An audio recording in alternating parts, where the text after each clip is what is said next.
বৌদ্ধগয়াস্থ মহাবোধি মহাবিহার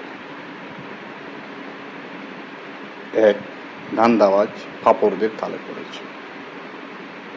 এই মহাবোধি মহাবিহারটি ভারতের বিহার রাজ্যে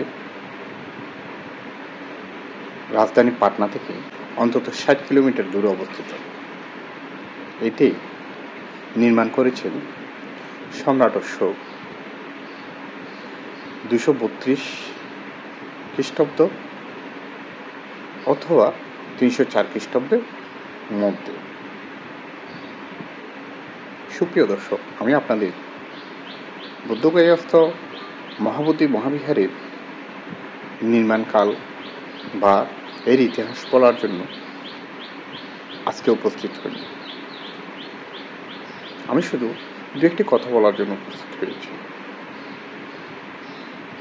1949 সাল থেকে আজ পর্যন্ত এই মহাবোধি মহাবিহারটি পরিচালনা করত বৌদ্ধরা। এরপর ব্রিটিশ চলে যাওয়ার পর তৎকালীন ভারত সরকার একটা আইন প্রণয়ন করেন।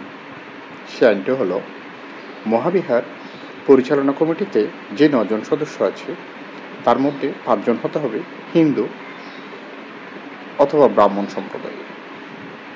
আচ্ছা, আপনারাই বলুন, এটা কি কোনো আইন? অসাংবিধানিক একটা আইন, যা মেনে নেওয়ার মতো না। এই যেমন হলো, এটা হলো যেরকম যে ঘর আপনার, সদস্য আপনার, পরিচালক আপনার। এটা কি মেনে নেওয়া যায়? বর্তমানে চলছে মহাবিহার মুক্তি আন্দোলন।